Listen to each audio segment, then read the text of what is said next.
Okay, welcome to OnSet. I think we're live now. It's because there's like a delay, right? So I'm looking at a blank screen, but I'm assuming that we're live. I am Daniel Norton here with Cadence, and today we're going to take the controversial, maybe not controversial, common question of light meters. Everybody always asks about light meters. So some people are very much like, you don't need a light meter. Some people are like, you need a light meter. And some people think, like I do, that sometimes they're useful and sometimes not necessary. So we're going to walk through some ideas of how we get our exposure. And in the course of that, we're going to talk about how a light meter could be useful, how you often are using a light meter, even if you say you're not. And we'll go from there. I have both constant light and flash, and we'll even talk about a little bit about the light in the room. So first of all, let me just do a quick rundown of what, if you're like, what is a light meter? Well, the light meters we're talking about in this, I'm going to simplify it by saying light meter. But what I'm really saying is, let me know if my sound is okay, by the way. What I'm really saying is handheld light meter. That is to say, you have a light meter in your camera, and I often say that when people ask about light meters, but what I'm talking about is things like this.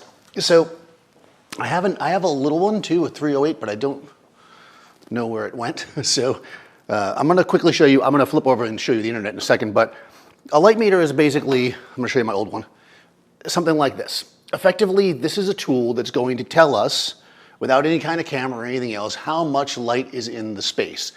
And there's all different styles of them, and we're going to walk our way through how they might work and why they have advantages over your camera meter, why they are useful for some people, and we'll talk about a couple different ones.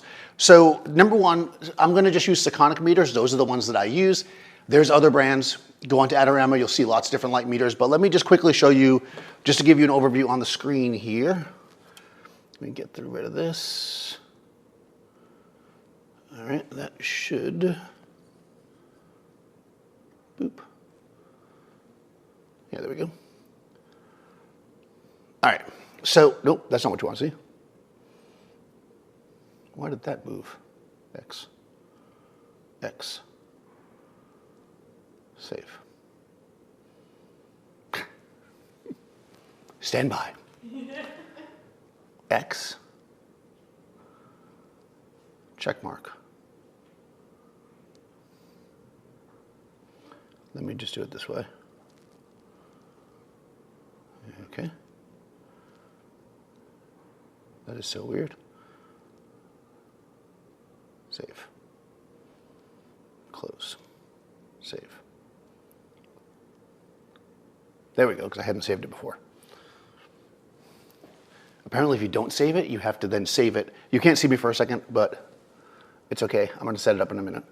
All right, so we're looking at the 308. This is the one that most people will generally recommend. It's a super simple meter, one of the least expensive light meters you can get.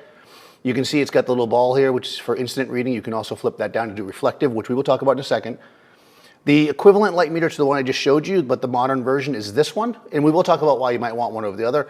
And then finally, the light meter that I'm going to do most of today with is this one here, which is the 858. This one uses both the dome, like most light meters, and it also has, you see this part here, that's for spot metering. So let's go back here.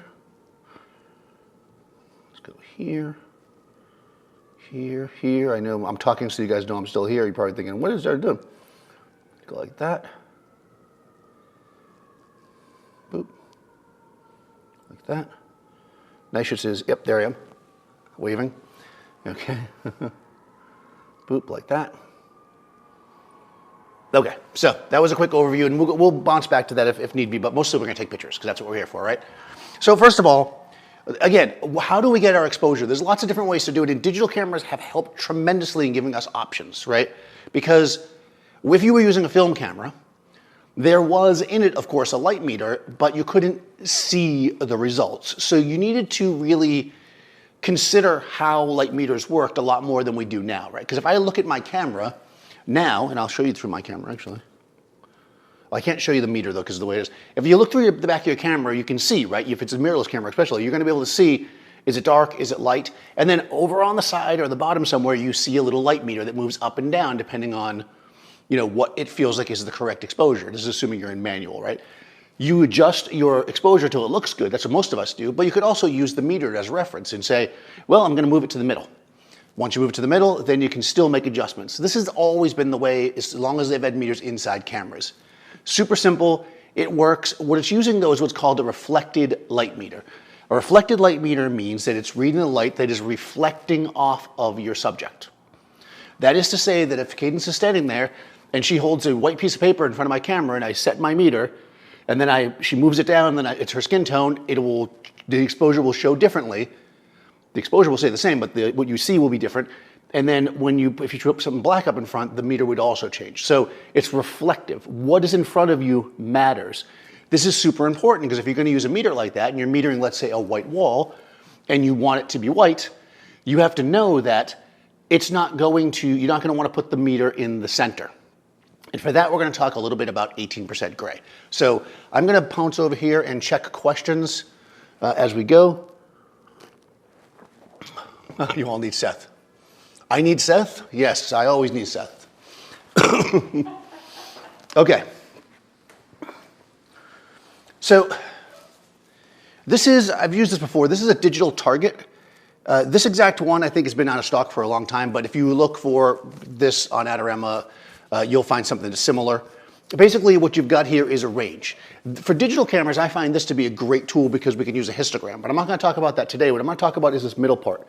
This is what they call 18% gray. When you are using your light meter, it's looking for this, which means that if I put something that's 18% gray in front of my reflected light meter and I meter it, I will get the correct exposure, okay? If I put something that is white in front of my reflected light meter and I set the exposure in the middle, it will be underexposed because it's trying to make it 18% gray, not white. This is an important thing to know when you're using light meters. That's always going to be the way when you're using a reflected light meter. What's in your camera is a reflected light meter.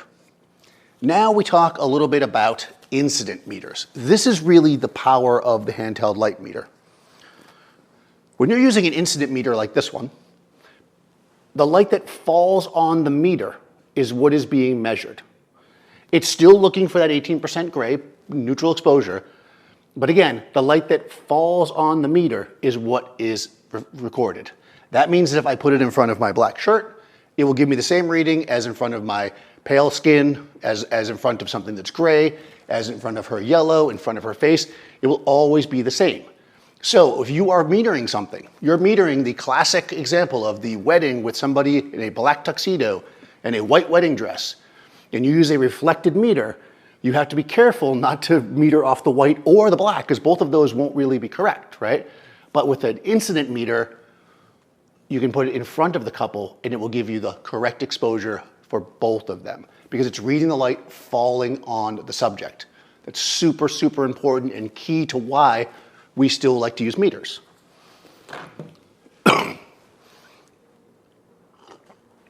Okay.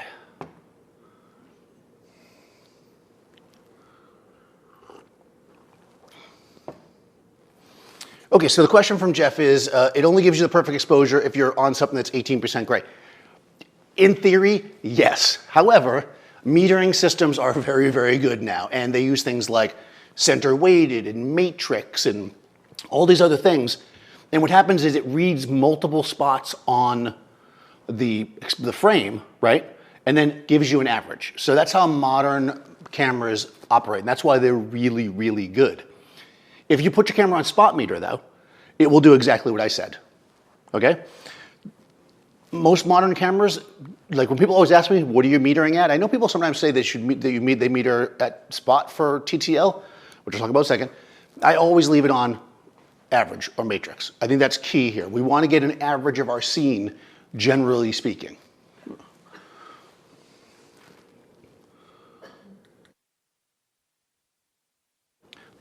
Okay, no, sorry about the cough in there. Save.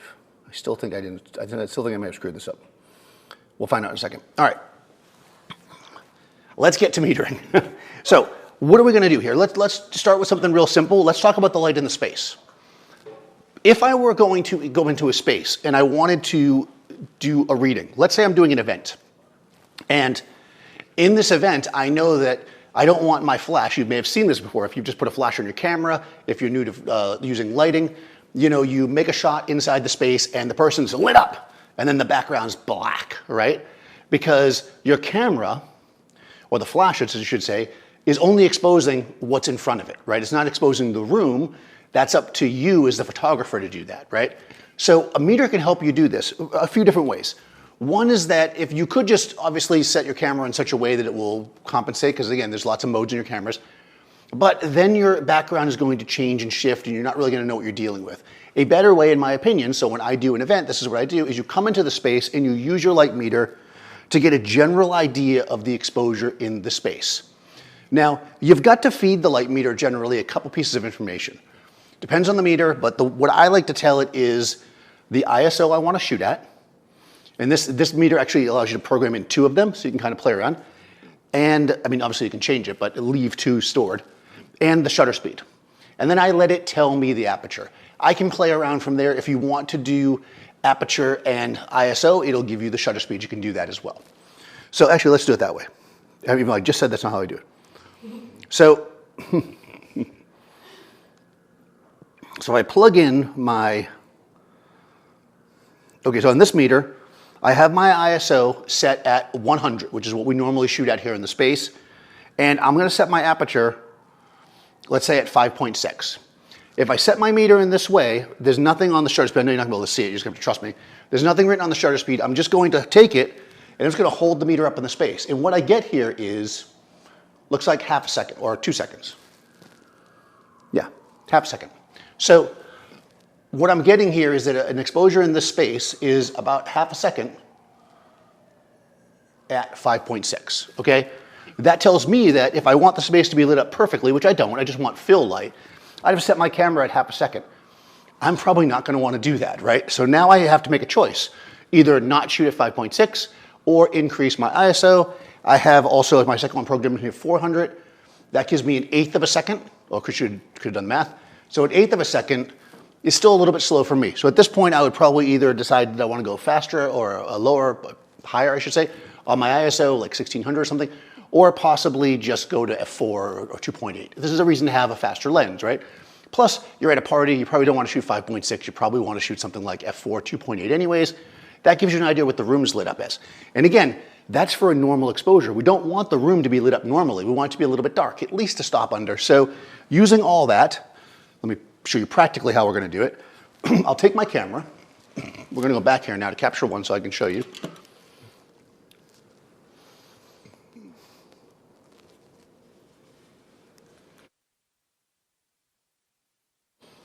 Okay. Okay, so we're going to go into capture one.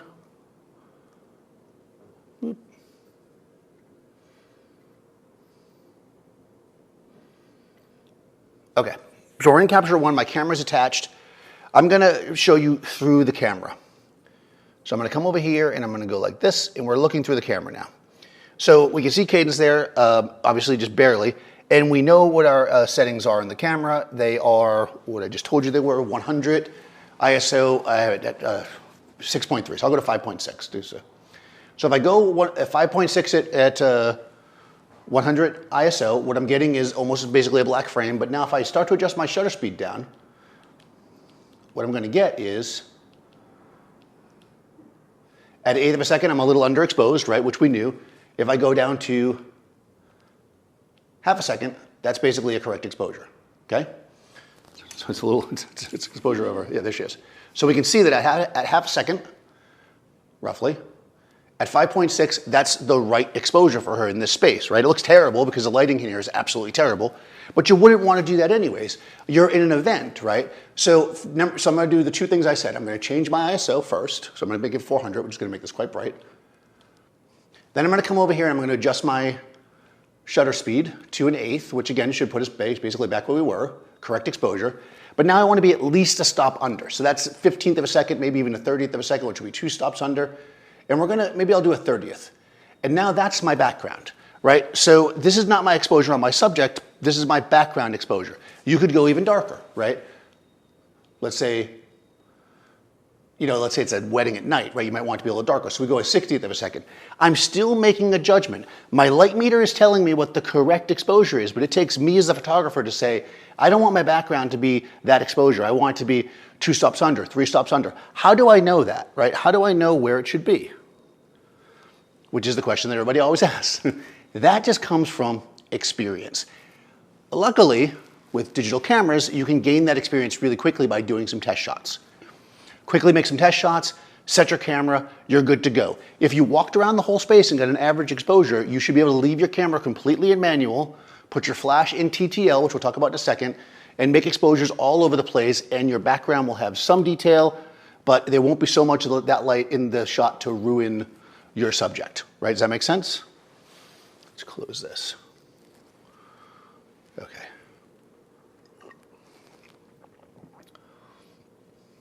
All right.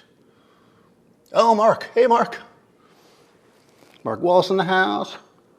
All right, let's see. All right, so let's bring a flash in. Now, I'm not going to use an on-camera. Actually, I will change my mind and immediately do what I just said. So here I am at my wedding. Well, not my wedding, because if it's my wedding, I don't want to be the photographer. That wouldn't be very fair. I'm at my wedding. Somebody's wedding. And I've got my flash on camera. And now I'm going to use, I use the handheld meter, right, to get my base exposure.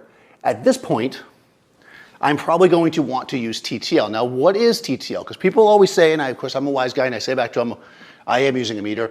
They're like, you're not using a meter when I take a picture like this. But I am. I'm using the meter in the camera.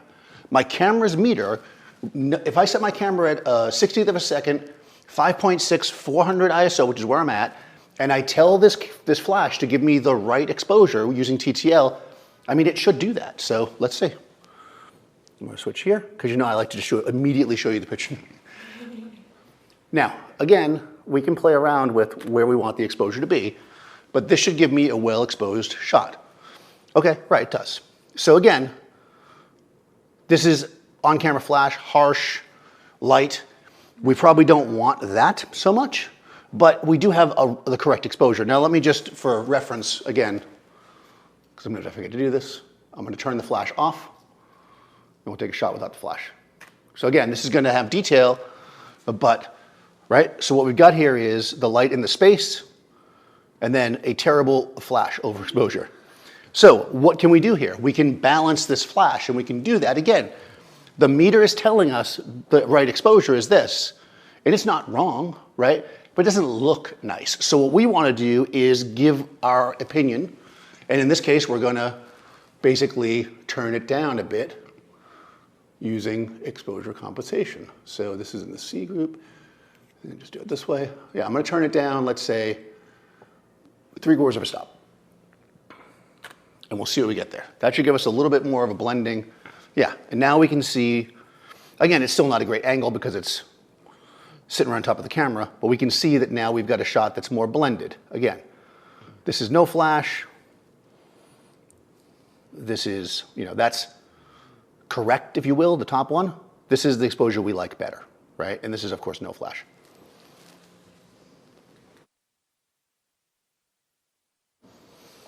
Right, shooting your own wedding. It could be fun. Maybe we'll go to the photo booth or something. All right. So this is all just kind of winding us up to where we need to get into here. So you're understanding now, TTL does use the meter, but it uses the reflected meter in your camera, which is the reason why when you're using TTL, you do have to somewhat be careful about what's in the shot, and sometimes you'll be doing a bunch of pictures and the exposure will be slightly different. And that's because it's, depending on what's in the frame, right, it's going to adjust it. Make sense? Okay, so let's go past on-camera flash and let's start talking about using the meter in a more practical way. So that would be one. Now, if you do the occasional event, is it worth spending $200 and something to buy a meter to be able to do what I just did there? Maybe not, right? It really depends on what you're doing. If you do a lot of that kind of stuff, it can be worth it. It can also be worth it to have somebody watching the exposure as the light's changing. One thing that we would do a lot when I was working on the beach, I used to live in Miami, is we would be metering the light constantly while we were shooting so that we knew if it was changing. Because sure, the camera knows, but we like to shoot in manual, obviously because you want things to be consistent. So metering the light as it's changing is important at the end of the day. Another good reason to do it. I'm going to switch over to this meter here now. This is the 858D. This is basically Sekonic's fully featured meter, if you will. It's got a little, like, it picks up cable TV and stuff. It does a lot of cool stuff. So you can measure a lot of different things with this, including like high-speed sync and stuff if you're into that. So if you really use the meter a lot, this might be a good investment. I mostly have it because of the spot meter, which we'll talk about in a second as we start to light things up. But let's take a look at this, and now I'm going to show you how to set the flash up not using TTL. Okay, so we're going to switch over and use this flash instead because we want the picture to look a little nicer. This is a Profoto B10, and again, it has TTL. I'm just not going to use it. We're going to put it where we want it to be. And we're going to basically assume that we want to keep that same exposure. We like a little bit of the room fill as it was. Yeah, that's pretty good. Okay, raise this up a tiny bit. Okay, so now we know what we want our exposure to be, right? Our reading should be, rather. We want it to be equal to the exposure we have the camera set at if we want to have the correct exposure. Now you might say, but Daniel, you adjusted the exposure lower on the other one, but that's because I was using on-camera flash and it was harsh. And normally, once you know what your exposure is, that is in my case, 5.6, 400 ISO, 60th of a second, that is where we want our main flash or our key flash to start off. So what we're going to do is we're going to take our light meter and we're going to put in some of this information. We're going to put in, let's switch to flash. Boop. I'm going to put in my shutter speed, 60th of a second, and my ISO, 400. And then what we're going to do is, this is what they used to call non-corded flash. What it means is that you press the button on the meter and it waits for the flash to happen. So you can, I'm just going to hold the remote in my hand. I can do it this way, I guess. There's a test button on our flashes here. There it is, okay. The flash is a manual, by the way. I'm just going to set it in the middle, so at 5. And we're going to come here. I'm going to point the flash, the meter towards the light source. We'll talk about that a little bit more in a second. And what I'm getting here is F7, right? So that means I know I need to turn my flash down. About half stop, I believe, is F7. Yeah, 5.6, okay. All right, so I turned it down 1 more tenth because I was 5.62. All right, so now in theory, hopefully in practice, the flash is set correctly. I've set it to match the exposure of the camera, okay? Let's go back over here. And obviously it's a softbox now, so it's gonna look nicer.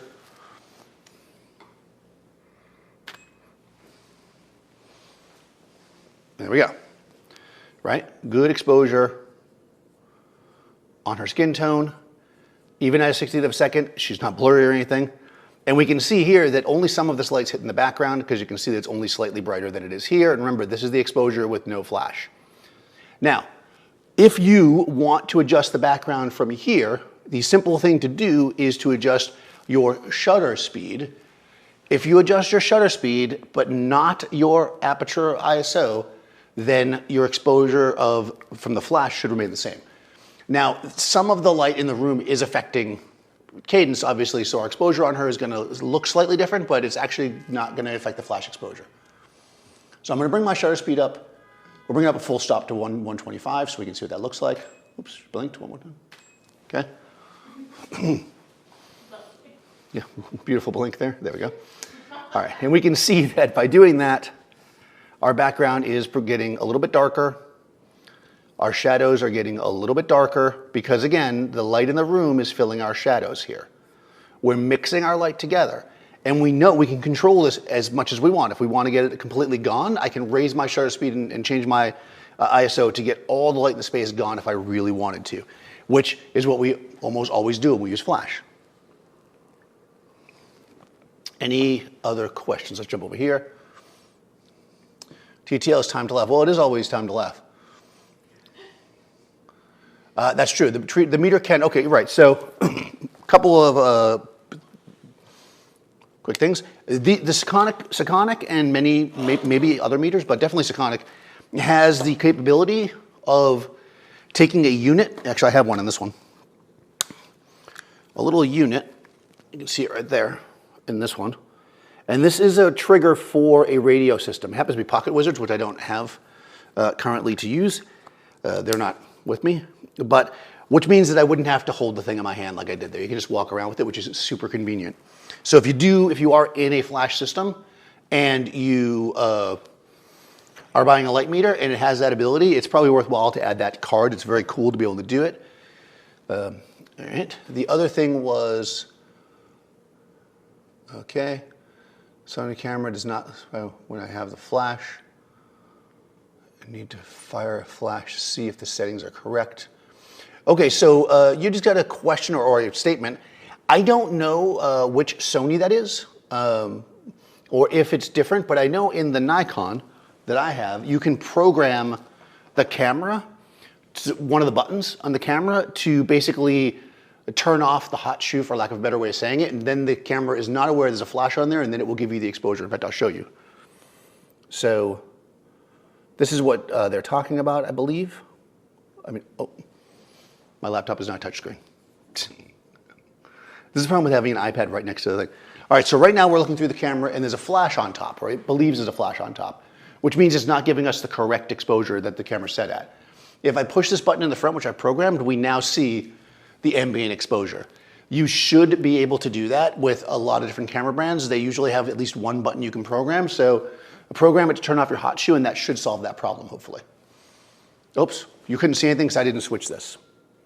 I'll do it one more time. We're looking through the camera now. We're looking through the camera now, and because the flash is on top, it's not giving me the correct exposure. It's giving me basically an exposure so we can see, right? If I push this button in the front, and again, I programmed this, so you have to go in and program it. Your brand is gonna have its own way. You can see that now it doesn't think there's a flash on there. In fact, if I take a picture, the flash won't go off. We'll actually be taking pictures with no flash.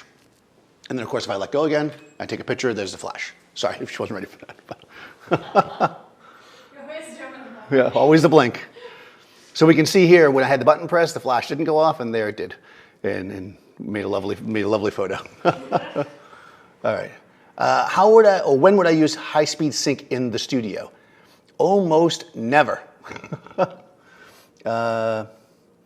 I take the Profoto lights, have no need to dump.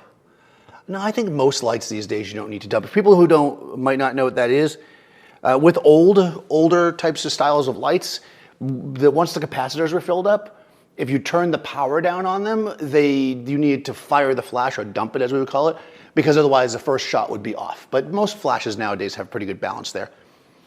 But on the note of high-speed sync, so the reason why you'd use high-speed sync is when you want to use a certain aperture, generally a very wide one, right, letting a lot of light in, but it's too bright in the space to be able to use your maximum shutter speed that your camera flashes syncs at. So my camera syncs at 200th of a second.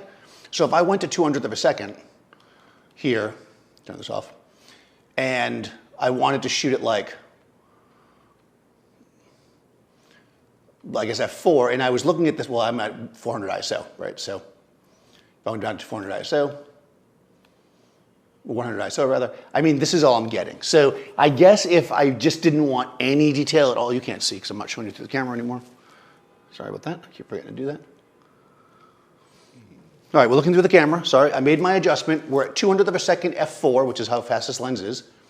If I push this in and I wanted to, let's say, get it even darker, that's when you'd want to use high-speed sync. But it's so unusual for me to use it in the studio, unless you just really want super shallow depth of field. It's just not something I would use. But, you know, if you want to. I just don't have a really fast lens to do it right this second. And we're talking about light meters, not high-speed sync. So we'll go to that in maybe maybe advanced flash. We'll talk about that. I don't want to get sidetracked. I'm easily sidetracked. All right. Yes, you are. Yes. Okay, so we've got the basics of getting the room set, right? Getting the flash mixed in by using I'll go through the flash one more time just because that's probably the most common place we'll see it. And we'll do it like that. So I'm going to go like this. Again, I have my flash meter. I know what I want my exposure to be. This is important.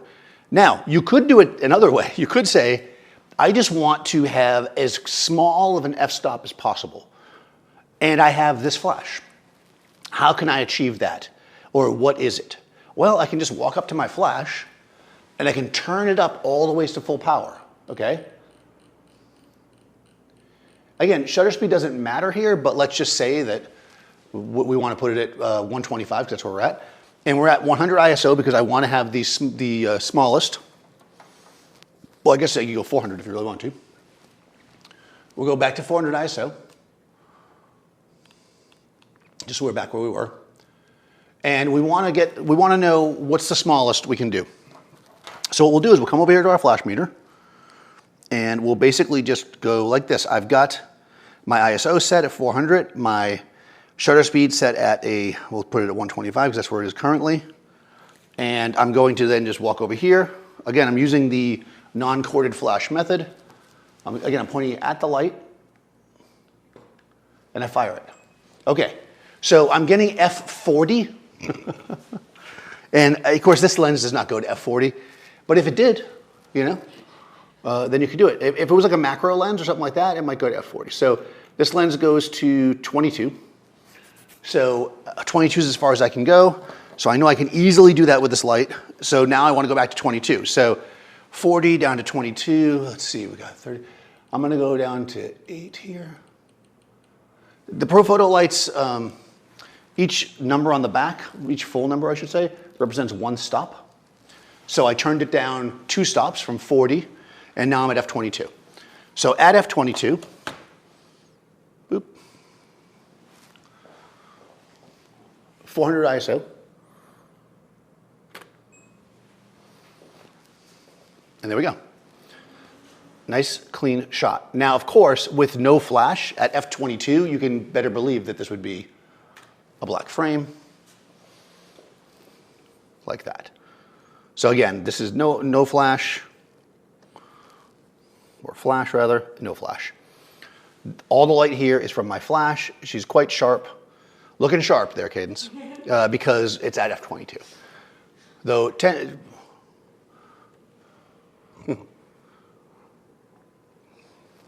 hit that like button. Yes, thank you, Vic. Yes, I have recommended data light. Okay, working in the garage. Right. Working out of my garage and still learning a lot. What continuous light setup would you recommend? Well, it depends on what you're doing. I do really like data lights. They are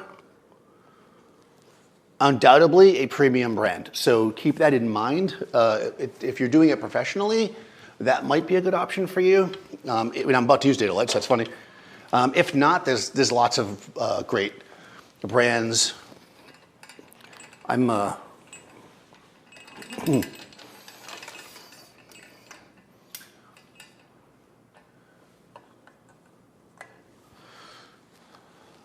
to use data light now, though. Now, I'm going to use a constant light because I want to show you how we set an exposure here. This is a constant light LED. If you want, okay, and let's just talk quickly about that too. You've got some options here. LEDs are probably what most people are leaning towards now. If you want a lot of power and you're not mixing it with the daylight in your garage, buying some old tungsten lights is probably still your best bang for the buck. You can get 1,000-watt tungsten lights for a song, you know.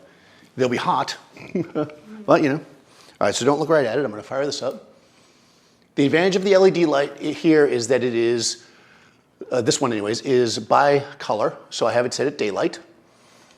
And I'm going to light her up. The disadvantage is that Cadence will be blind, but you know. Used to it. Yeah, she's used to it. And what we're going to do here is, if you're using constant lights, it's almost always a good idea to get rid of the light in the space, but let's not do that this time because, again, we're messing around with metering. Now, we remember, it's always, also you have to have good memory to use the meter.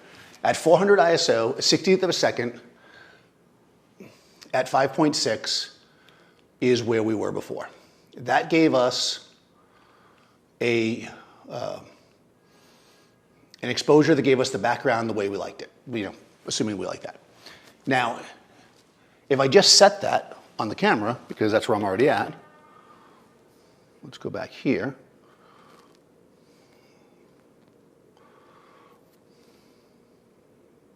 I keep touching the screen. I'm crazy. Easy habit. And again, I have the flash on top of the camera, so it's not giving me the right exposure as far as I know. So I'm going to press this button to see what we get. We can see it's a bit overexposed, right? I can look. Now, again, I'm not going to use a meter right now. If you didn't have a meter, the way you would do this is you would just hold down this button and just adjust, right? So you might say, well, then why do you need a light meter? Well, one of the advantages to the light meter is that you can do all this without somebody there. It is one of the main times I use a light meter is when I don't have my subject there and I'm setting things up. I don't have an assistant, I don't have anybody, but I need to know, because I have lots of lights. This one is not, by any stretch of the imagination, the brightest light that I have, right? It's the one I like to use because I love the color from it. I like to be able to focus it, but it's not the brightest light. So if I walked in here and I metered it and it wasn't bright enough to get the background the way I wanted it, I'd have to switch to a different light or add other lights, switch modifiers. I could do all that before my subject shows up. You don't want to set your lights up and then be like, oh, hold on, I'm looking through my camera, adjusting. What I think is a good habit anyways as a lighting photographer is to not look through your camera until your lights are mostly in place anyways. I very rarely set my camera up until after everything else is set, unless I'm forced to work in an area where the composition is, required, whatever, like where I might put lights somewhere where they're gonna be seen. Generally speaking, for lighting, you shouldn't need your camera, and that's the reason why, again, a meter is useful. So I can come over here and go, well, I'm shooting at 5.6, 125 because I adjusted it. I'm shooting at 5.6 at a 60th, and I need to get the proper exposure. I'm going to switch my meter over to ambient. I'm going to plug in my ISO, 400, and my shutter speed, 60th. And then I'm going to go over and I'm going to read the light. The lights obviously can be dimmed. So I'm just going to dim it down. It's just like, press the button, and I'm just going to adjust it until it is where I want it to be. There we go, 5.6. Okay, so now the light's 5.6. The other advantage of a light meter is that I know, of course, that light meter is really, I can see where the light cuts off on her, right? But I can actually meter where my main exposure would be, which is basically on her face. And then I can also meter, let's say down here, and I see that drops down, got almost 2 stops. And then above her head, it's almost 2 stops. So I can see that the light, kicking my camera, the light is changing in those areas, which can be super useful if you have multiple things to photograph, like if there's multiple people, or there's like something on the wall, or you're photographing product. So again, it can really help you there. So let's go here, again, with that exposure set by the camera, or by the meter rather. Let's make a shot. Boom.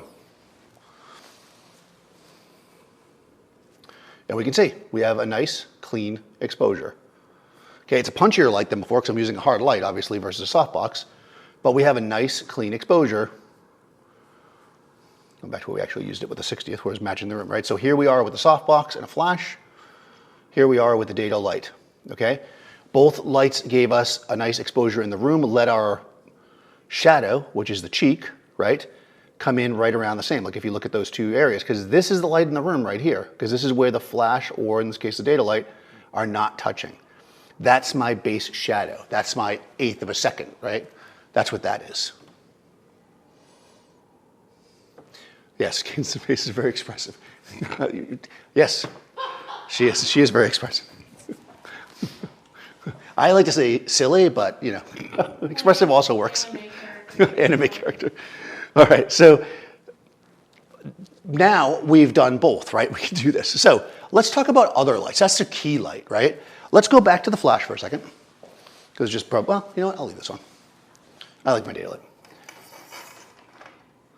I'm going to switch this to a softbox so we can get a creamier light. Softbox is, extra cream.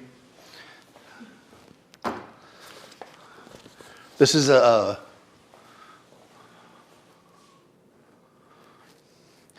the Itty Bitty Baby Dado Flex softbox. I think it's called Itty Bitty Baby, something like that. Very, very tiny, beautiful, beautiful softbox, as you'll see. And let's see what we get with that. I'm gonna switch back to here. Of course, because I only dialed the light down a little bit, and it's a constant light, and we want to keep the same exposure, and I'm putting in a softbox, what's gonna happen here is we're gonna have to move this light closer probably, because if we do not, it will be much less exposure. I know that because obviously I've been lighting, I know stuff. But if you didn't know that, you could meter it. So I'm gonna actually do that first.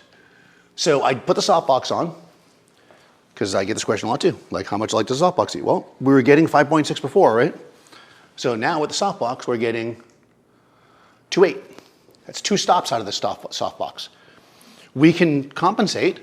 Well, I don't have a 2.8 lens, but we could compensate, right, with our exposure. But if we do that, again, the light in the space will be a factor. So do we want to do that? You know, let's see. Let's go to, and again, I'm going to have to do some math here, guys, sorry. I'm going to go to f4 because I don't have a 2.8 lens. And then I'm going to adjust my shutter speed the other part. So I'm going to do a 30th of a second at f4, and we'll take a shot like that. Okay, and you'll see what we get here. We get a good exposure again, but look at our shadow. It's almost completely filled in because I've adjusted the exposure that was the light in the room. So here's our shadow before, here's our shadow after, okay? So this is some of the constraints that you're gonna face when you're working with space, light that's in a space. This is why almost always, when I used to go to like businesses to like make portraits and they wanted to do them in the offices, the very first thing you want to look for is the light switch. Turn those lights off. You really want to kill the lights in space if you can, but if you can't, a meter will help you at least figure out where they should be. Okay. Oh yeah. Ah, yes.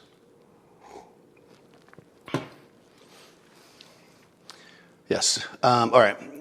No, there we are now. I lost my train of thought because I was reading comments. Yes, the comment was about your reaction to the live, which is, yes. we have a lot of fun pictures, believe me. All right, so let's now set this as our baseline, and let's say, you know what? We want control, right? Using lighting is about control, really. So let's say that we come into this space and we're just like, oh, these are terrible, ugly LED lights in the ceiling, even though they say they're daylight and they were kind of expensive. But anyways, we're gonna turn them off because they're garbage. So we turn these off and we have our constant light. And of course, just as a point of reference, I will make a shot. And we have some daylight in here as well. Actually, before I do that, see? Since we have light coming in, let's play around a little bit. Cadence is here, looking good. You can see to behind her, there's a window. Now, it's not in my shot clearly, and it's kind of far away from her. But if we look at this window and we go, how much of that light is touching Cadence? We can take our meter, right? Our incident meter, which I'm a silhouette here, obviously. And I'm gonna, again, set the camera the way it's set, which is a 60th of a second. No, it's a 30th now, but I'm gonna go back to a 60th. I'll just keep it at a 30th. A 30th of a second, 400 ISO. I'm going to come behind and I'm going to now meter towards the window. Again, you're metering towards the light source. This is 2.02. Okay, so let's talk a little bit about this. Nope, wrong one. I just want to be a silhouette when I'm talking about this.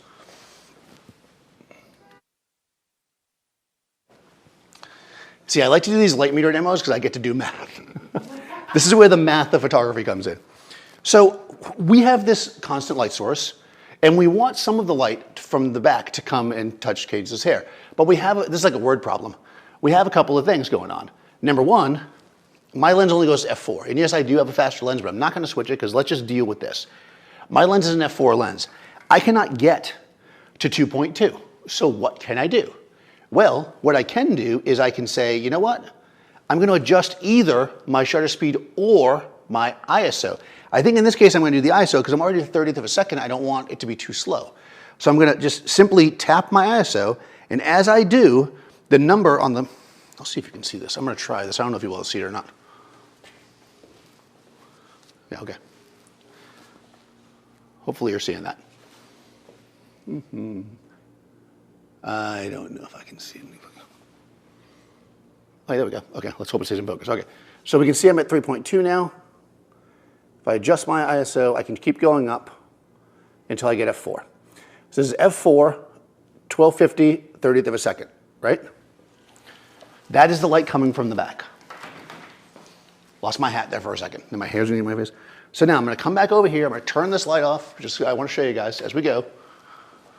I'm going to turn this light off as well. You can hear the cars beeping out there. I'm going to switch back to the live view so you can see that. I'm not going to try to press the screen again because I've learned my lesson. And we can see that if I take my camera and I just simply adjust my ISO to that, that's the light coming from the window now. That's where we're at. And from here, I can still, because now I'm getting a nice like light on the side of her face, right? I can actually bring it up more if I want. I can go, let's say 1600 or 2000, right? And we can see how the background is getting brighter, how her hair is getting some separation. And now she's in basically flat, boring light. But she doesn't have to be in flat, boring light. We know, let me just make a change because I made it 2000 ISO. We know that we have a hot light that we can adjust. So I'm going to turn this on. And let's say that I want my key light, she's probably going to be, yeah. Let's say I want my key light to be, I don't know, slightly bright, right? So we'll try to get, we're at f4 on the camera. So we're going to try to get f4 and then we'll just do a slight adjustment from there. So I'm going to go, again, I'm just going to put the meter here and I'm just going to use my dial here to adjust my light until I get f4.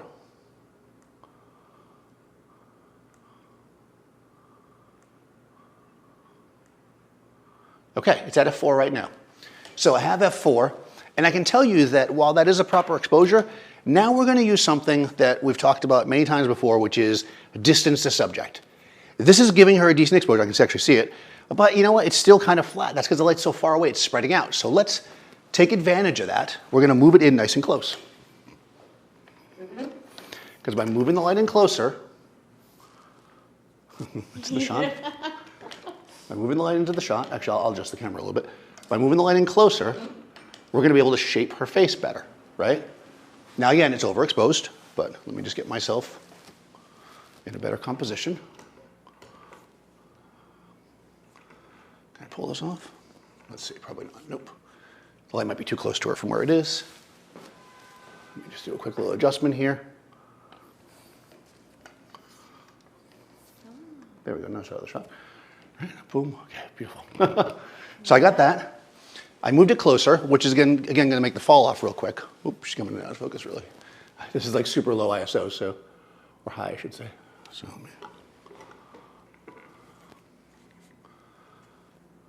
there we go.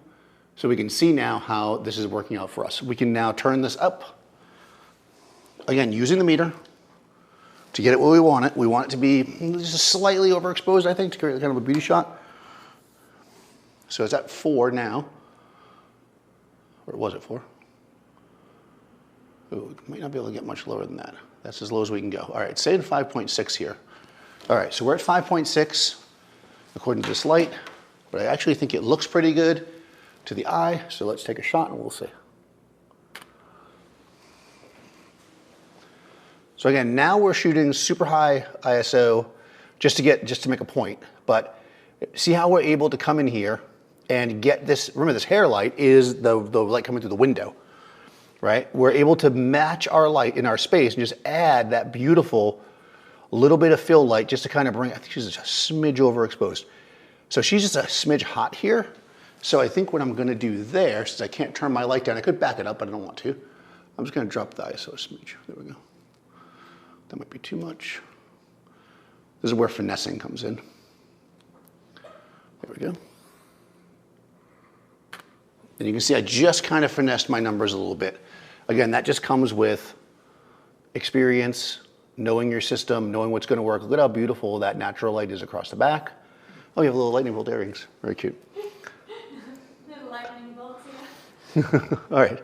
And we can see how we're able to mix those, right? It's all about putting exactly the exposure you want where you want it with the meter. Could you do this just by eyeballing it? Absolutely you could with time, but I think what a meter does is it makes you really think about it. Now, for one final spectacular moment, we're gonna add something here. If you have any questions, let me know, because we're getting close to the end here. I'm gonna add one thing for you guys, because that's how I like to roll. Let's say you're like, you know what, I'd like the background to be white. We can add a flash. So one of the things that I used to do when I first started using constant lights, if I wanted my background lit, I would almost always use flash. And the reason for that is because just pound for pound, flash is so much more powerful. So if you're lighting a big area, like a background, right, the flash can be super useful. So what I'm gonna do here is, I'm gonna say to myself, this background wall is white. And if I use a incident meter, and I put it against the background, and I meter it, it's gonna be gray, right? But, see, this is where it's come full circle. This has a spot meter. So what I'm gonna be able to do with this is switch to spot meter mode, switch to flash mode. I'm gonna set my shutter speed and my ISO. So the ISO was 1600. Again, you can work different ways. I like to do it this way. As far as like if you want to adjust your aperture or your shutter speed. And my shutter speed is a 40th. So if I do this right now and I meter it with the flash, what we're gonna get is an exposure from the flash. So I'm gonna take this, turn my flash back on. Let's make sure we got this. We'll turn that flash off. I have it set super low right now. Let's just crank it up a little bit. Okay, I know I'm not gonna need a whole lot of light here. So what I'm gonna do is, I'm going to, and again, the shutter speed shouldn't affect the flash, so I'm gonna do a flash reading. I'm using my meter on the background.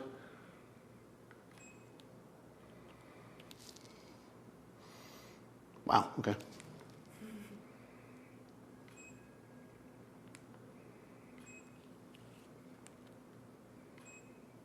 Okay, I'm getting 18, which is a lot. We don't need 18, we need less than that. All right, so, and what this flash meter will do for you, and you can't see it, but it also gives you a percentage of how much of the light is coming from the flash versus the ambient light. And right now we're getting more ambient light than flash, which is obvious. So 18 is really high. I'm gonna lower the power by 2 stops. Let's do another reading.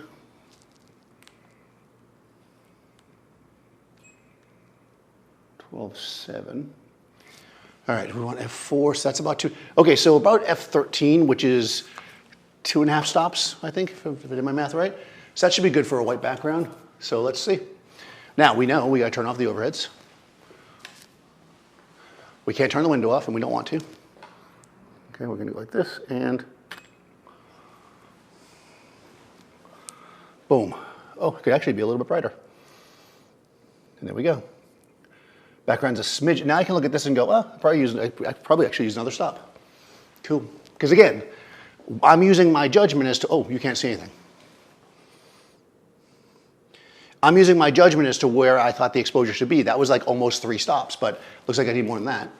So I'm gonna go another stop up. And let's do another shot. Now, the only downside to this setup is that some of this light, there we go, now we're getting cleaner. Just about there. Let me put the light a little bit more of an angle.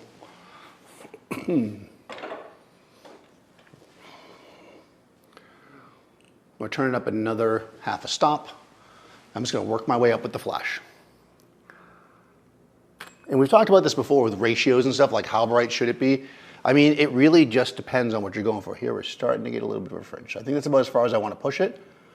But now we're getting beautiful light across her face, beautiful light from the softbox. And if now the light outside is getting dimmer, I can actually give myself more shutter speed if I want. Just to get the, well, that might make it a little too bright. Yeah, let's go back to where we were. Just gonna go for a really bright look here. Give myself a tiny bit more shutter speed, back where we were. Right there. Okay. All right, so in summary, well, now I got to go and we can see the shot. I have a flash firing on the background, which I metered using the spot meter to get it, what is effectively now like, oh, actually, let me actually meter the background so you can know what it is. Again, ISO 1600, the background currently behind her head is reading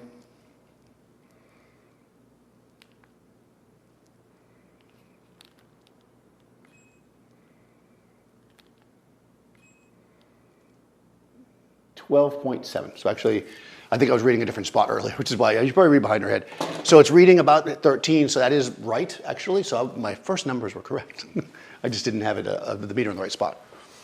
So I was reading the whole background instead of right behind her head, which obviously is relevant. So background is metered f13, camera set at f4. So that's going to clearly give us a bright background, right? That's almost 2 stops. And it's a white background to start off with. The light on her face is set on exposure, as is this like kind of separation-y kind of light that's on the other side of her face in the shadows. That's set on the exposure based on the windows. And I got all that just by using the meter, metering different parts of her and setting it based on how I feel. So if, oh yes, thank you. Please do hit the like button if you can. First time I ever caught a live stream. Oh, actually, all right. Thank you, very nice. So, hold on, yes, that is a cool outfit. Yeah, you gotta go. Cadence is the best on the outfits. So to answer the inevitable question of the stream, right? Do we need a light meter? You know, you don't really need one. I think that it's a great tool to help you understand light, because instead of just seeing something, you've got to walk through the process of the numbers. And sometimes we don't think about the numbers. And when you're first learning, sometimes it's nice to think about those numbers. So if you can find a light meter that's affordable and you want to kind of get deeper into lighting and really feel it out more, I think that's a good investment. If you are going to do product photography or possibly event photography, things where having a meter that you can use separate from your camera is key, I think having a meter is going to be great. If you're shooting in-camera portraits and you have TTL, are you going to bust out a meter all the time? Probably not. You might be better off investing. I think I said a few streams back, if I was doing what I do for most of my work and I had to choose Capture One versus a meter, I would go with Capture One, because I feel like seeing the pictures immediately on your computer is more beneficial for an in-studio photographer that can take the time to control their space. It really depends on what you're doing. I will put a link, I'll throw it right at the end of the chat here, to the 3 meters that I talked about on Adorama. You can look at them, or I talked about at the beginning. The 308 is probably the one that most people should lean into. It's nice and simple, it's not super expensive, and it'll give you most of what you can do with it. If you're doing something where a spot meter would be useful, then you probably know you need it. You can buy separate handheld spot meters, but these days I don't know if anybody makes them by themselves, and you're better off getting a combo meter in my opinion. So I would go with this Sekonic here. In any case, please do like the video if you liked it. Even if you didn't, you could hate like it. That's a thing, right? This is Cadence Frank, as it would be. I am Daniel Norton. Please do subscribe to the channel. I'm not sure who's coming up next week, but I'm assuming somebody possibly. I know Gavin has another stream coming up soon. I will be back in a couple of weeks, and we'll talk stuff, lighting and stuff that I don't know what the next one is.